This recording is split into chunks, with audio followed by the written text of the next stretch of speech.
Natatakot ka ba na baka magising sila? Leon, umalis ka na. Umalis ka na. Huwag mo nang sasaktan yung pamilya ko. Bangus, pamilya mo din naman ako. Kami ni Billy. Leon, noon yun. Nung wala nang ibang paraan kundi magtimpi ako sa poder mo. Pero nakabalik na ako sa pamilya ko, sa totoong mga mahal ko. Leon, umalis ka na.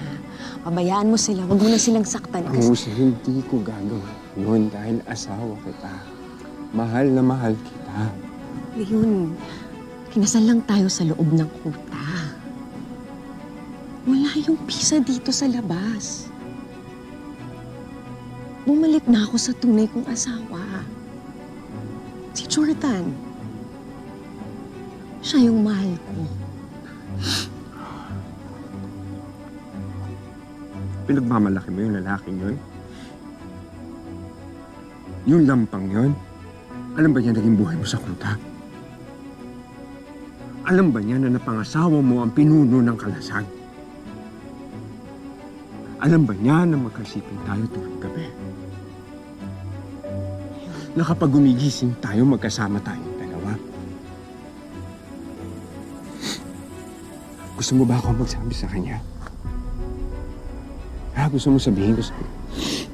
Leon, umalis ka na. Umalis ka na. Leon, umalis ka na. Dali. Bangus,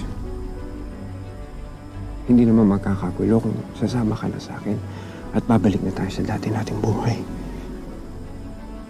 Pag-isipan mo. Piliin mo yung tama.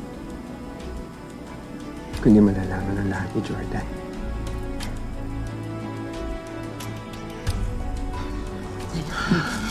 Sir Jordan? Ma'am Christy. Siya lang pala kayo. Ate Meldy. Ito pala yung nabasag eh. Ay, pasensya ka na. Ay ma'am, no. Ako na po bahala ma'am. Kukuha lang po akong gamit. Ako na po bahala dyan. Relax lang po. Saglit lang po ma'am ha. Sige.